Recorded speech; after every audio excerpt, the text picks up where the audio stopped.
बारिश में भीगे भिखारी को घर लाई लड़की। सुबह सच जानकर रो पड़ी। शाम का समय था। आसमान काले बादलों से भर चुका था। पहाड़ी गांव देवपुर में ठंडी हवाएं चल रही थी। लोग जल्दी जल्दी अपने घरों की ओर लौट रहे थे, क्योंकि मौसम अचानक बिगड़ चुका था। कुछ ही देर में तेज बारिश शुरू हो गई। सड़कें खाली हो गई, दुकानों के शटर गिरने लगे और हर कोई बारिश से बचने की कोशिश कर रहा था। उसी गांव में रहती थी सीमा। सीमा एक साधारण लड़की थी, न ज्यादा अमीर न गरीब। उसके पिता का देहांत कई साल पहले हो चुका था और वो अपनी बीमार मां के साथ छोटी सी कच्ची झोपड़ी में रहती थी। दिन में वो गांव के स्कूल में बच्चों को ट्यूशन पढ़ाती और रात को सिलाई करके घर चलाती थी। उसके पास ज्यादा कुछ नहीं था, लेकिन दिल बहुत बड़ा था। उस रात भी सीमा बाजार से दवा लेकर घर लौट रही थी। हाथ में पुराना छाता था, जो तेज हवा में बार बार उल्टा हो रहा था। तभी उसकी नजर सड़क किनारे पड़ी। एक आदमी, पूरी तरह भीगा हुआ, फटे कपड़े, कांपता हुआ, वो सड़क के किनारे बैठा था। लोग उसके पास से गुजर रहे थे, लेकिन कोई रुक नहीं रहा था। कुछ लोग तो उसे देखकर मुंह भी बना रहे थे। फिर आ गए ये भिखारी, काम नहीं करेंगे, भीख मांगेंगे। सीमा कुछ कदम आगे बढ़ी, लेकिन फिर रुक गई। उसने पीछे मुड़कर देखा। बारिश और तेज हो चुकी थी। वो आदमी ठंड से कांप रहा था। उसके होंठ नीले पड़ चुके थे। सीमा का दिल पिघल गया। वो धीरे धीरे उसके पास गई। बाबा, आप यहां क्यों बैठे हैं? कहीं जाने की जगह नहीं है क्या? आदमी ने सिर उठाया।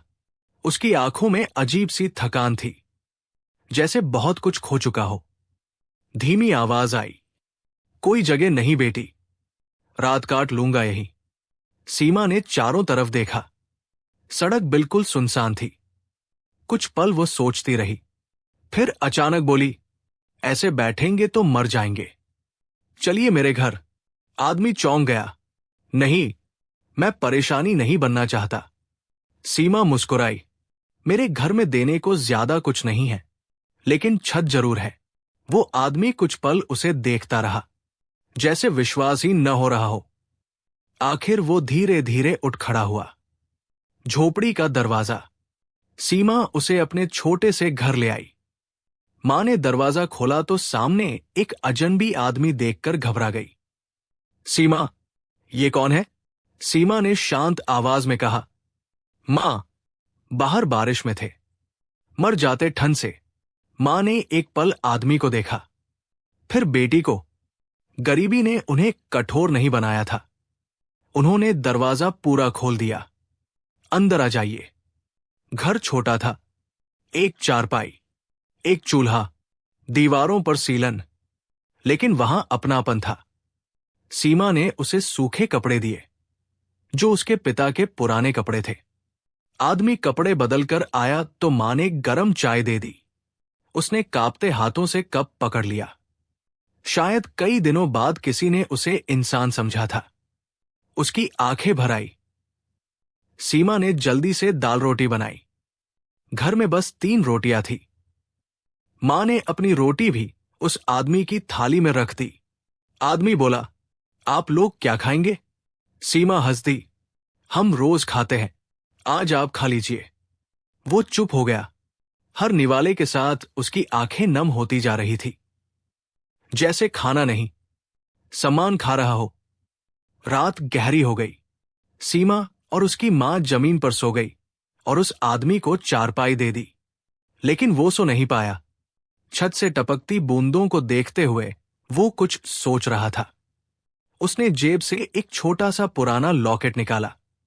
धीरे से बोला, आज भी दुनिया में अच्छे लोग हैं। उसकी आंखों में हल्की मुस्कान आ गई। उसी समय शहर के सबसे बड़े बिजनेस हाउस में अफरातफरी मची हुई थी। सर अभी तक नहीं मिले? पूरा शहर खोज लिया। मीडिया को खबर लग गई तो समस्या हो जाएगी। कंपनी का मालिक, देश का मशहूर अरबती आर्यन मल्होत्रा, 3 दिनों से गायब था। किसी को नहीं पता था वो कहाँ है। सुबह सूरज निकला। बारिश रुक चुकी थी। सीमा चाय लेकर कमरे में गई, लेकिन अंदर का दृश्य देखकर उसके हाथ से कप गिर गया। चारपाई खाली थी। वो आदमी गायब था। लेकिन तकिए के पास रखा सफेद लिफाफा उसकी धड़कनें तेज कर रहा था। उसने धीरे धीरे लिफाफा खोला। अंदर एक चिट्ठी और साथ में एक चमकता हुआ कार्ड था। सीमा ने पढ़ना शुरू किया।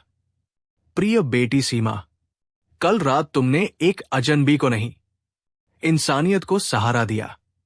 जब पूरी दुनिया ने मुझे ठुकराया, तुमने बिना कुछ पूछे अपने घर का दरवाजा खोल दिया। तुम नहीं जानती, लेकिन तुमने मेरी जिंदगी का सबसे बड़ा सच साबित कर दिया है। मैं भिखारी नहीं हूं। मेरा नाम आर्यन मल्होत्रा है। सीमा की आंखें फैल गई। आर्यन मल्होत्रा, ये नाम उसने टीवी पर कई बार सुना था। देश का बड़ा उद्योगपति, अरबों की कंपनी का मालिक, जिसकी खबरें रोज अखबार में आती थी। उसके हाथ कांपने लगे। वो आगे पढ़ने लगी। मैं पिछले कुछ महीनों से एक सच्चे इंसान की तलाश में था। पैसे के कारण लोग मेरे करीब आते हैं, दिल से नहीं। इसलिए मैंने भिखारी का भेष लिया। कल रात तुमने मुझे बिना पहचान के अपनाया। अगर तुम्हें लगे कि इंसानियत अभी भी रिश्तों से बड़ी है, तो आज दोपहर 12 बजे इस पते पर आना। आर्यन मल्होत्रा। नीचे एक बड़े होटल का पता लिखा था। सीमा की सांसें तेज हो गई। मां, ये वही अरबती है। मां ने चिट्ठी पढ़ी तो कुछ पल चुप रही, फिर बोली, बेटी, बड़े लोग मजाक भी कर लेते हैं, कहीं धोखा ना हो। सीमा भी उलझ गई। क्या सच में वो आदमी अरबती था या कोई मजाक? लेकिन उसके दिल में एक बात साफ थी, उस आदमी की आंखें झूठ नहीं बोल रही थी।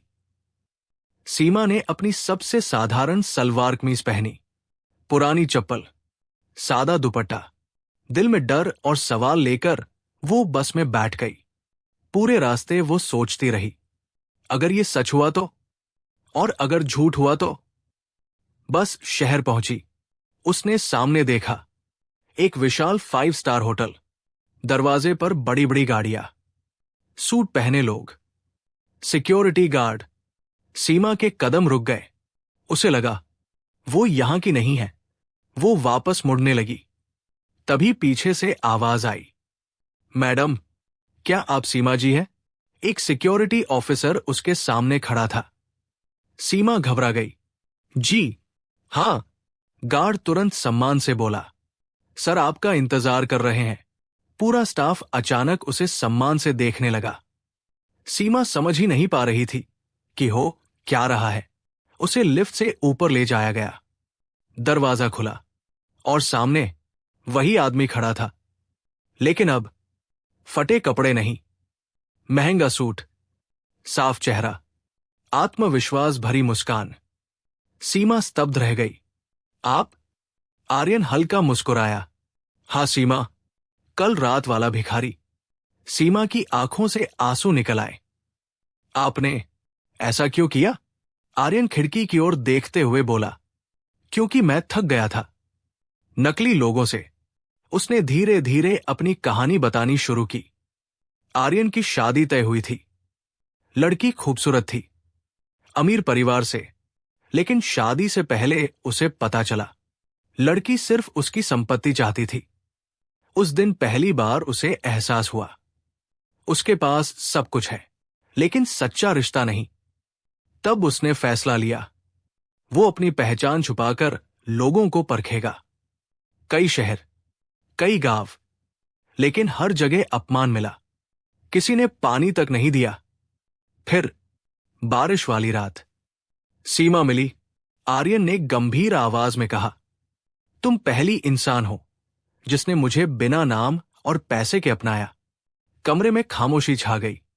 सीमा झिझकते हुए बोली, मैंने तो बस इंसान समझकर मदद की थी। आर्यन मुस्कुराया, इसीलिए तुम खास हो। आर्यन ने टेबल पर एक फाइल रखी।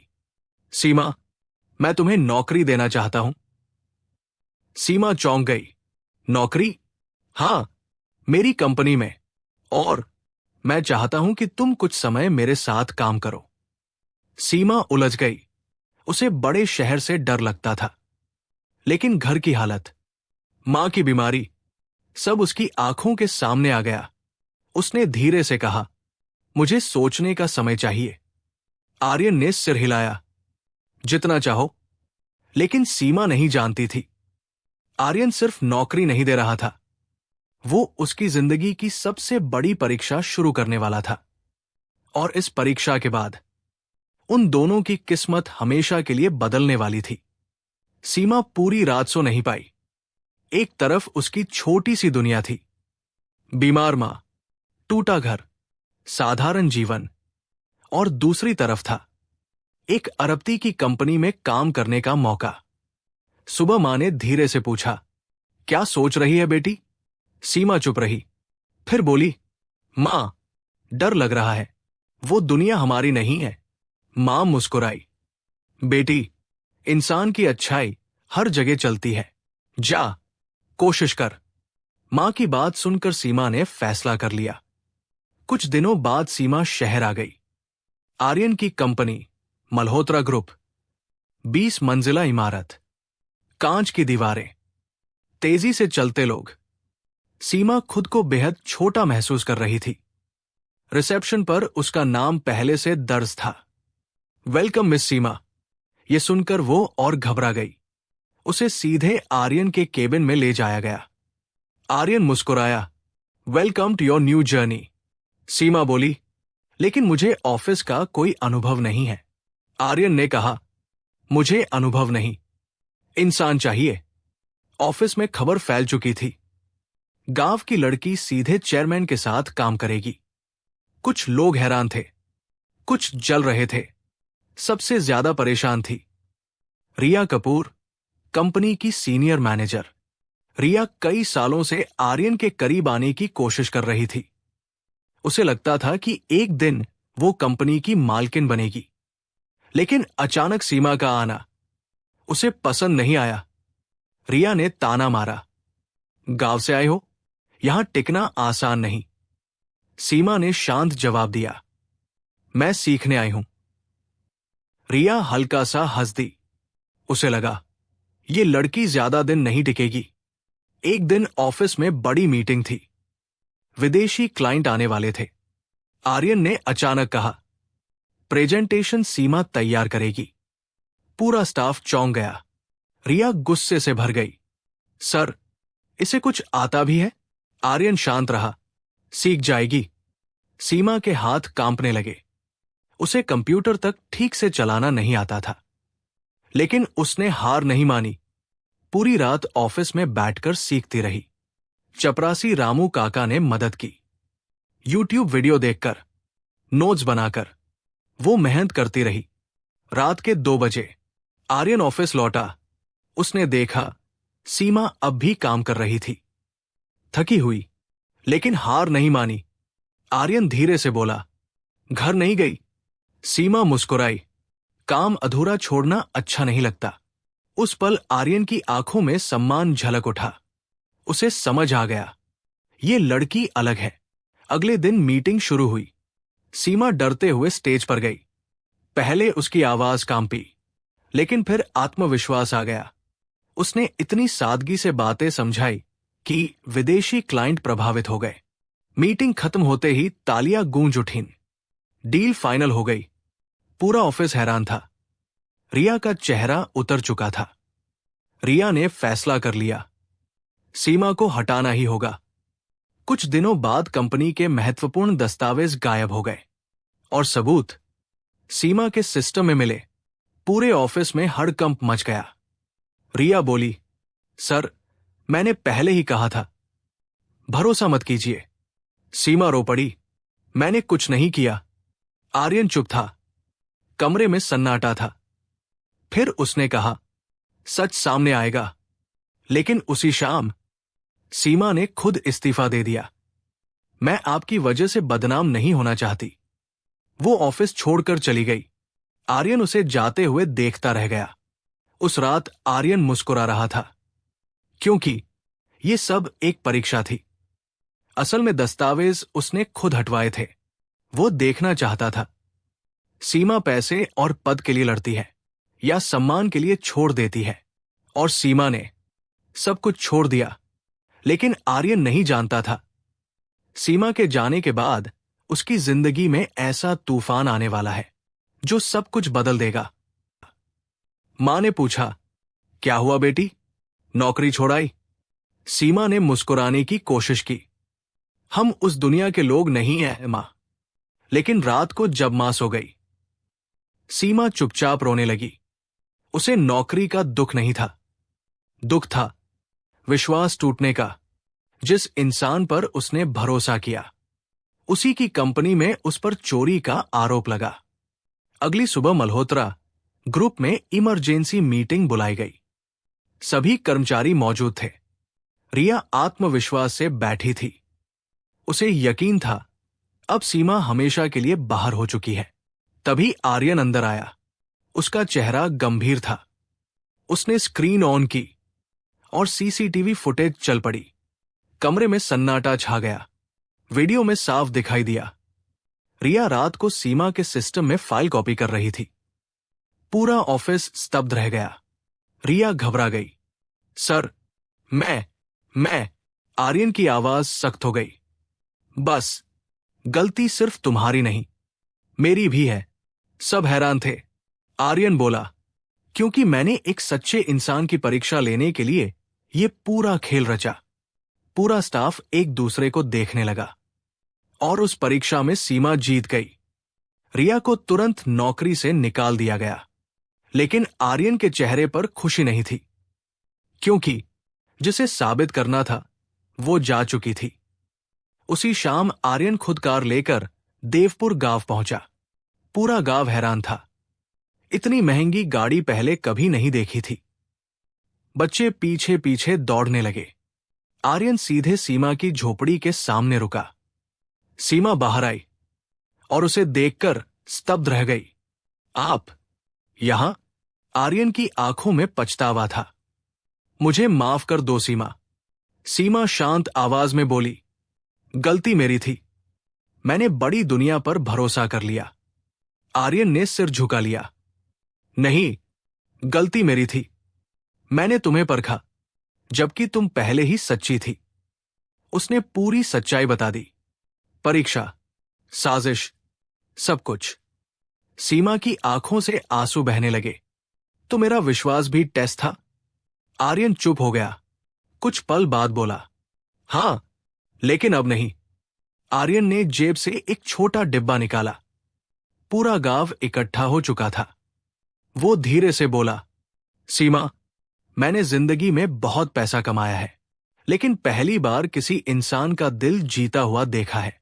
वो घुटनों पर बैठ गया। क्या तुम मेरी जीवन साथी बनोगी? पूरा गांव स्तब्ध रह गया। सीमा की मां की आंखों में आंसू आ गए। सीमा कांपती आवाज में बोली, मैं अमीर दुनिया में फिट नहीं हो पाऊंगी। आर्यन मुस्कुराया, मुझे अमीर पत्नी नहीं, अच्छी पत्नी चाहिए। बारिश की हल्की बूंदें फिर से गिरने लगी। बिल्कुल उसी रात की तरह सीमा की आंखों में पहली मुलाकात याद आ गई। वो मुस्कुराई और धीरे से हाथ आगे बढ़ा दिया। पूरा गांव तालियों से गूंज उठा। मल्होत्रा ग्रुप की नई मालकिन अब भी वही सादगी वाली सीमा थी। सच्चे रिश्ते पहचान से नहीं, व्यवहार से बनते हैं। दौलत इंसान को बड़ा नहीं बनाती, दिल बनाता है। और कभी कभी बारिश वाली एक रात पूरी जिंदगी बदल देती है।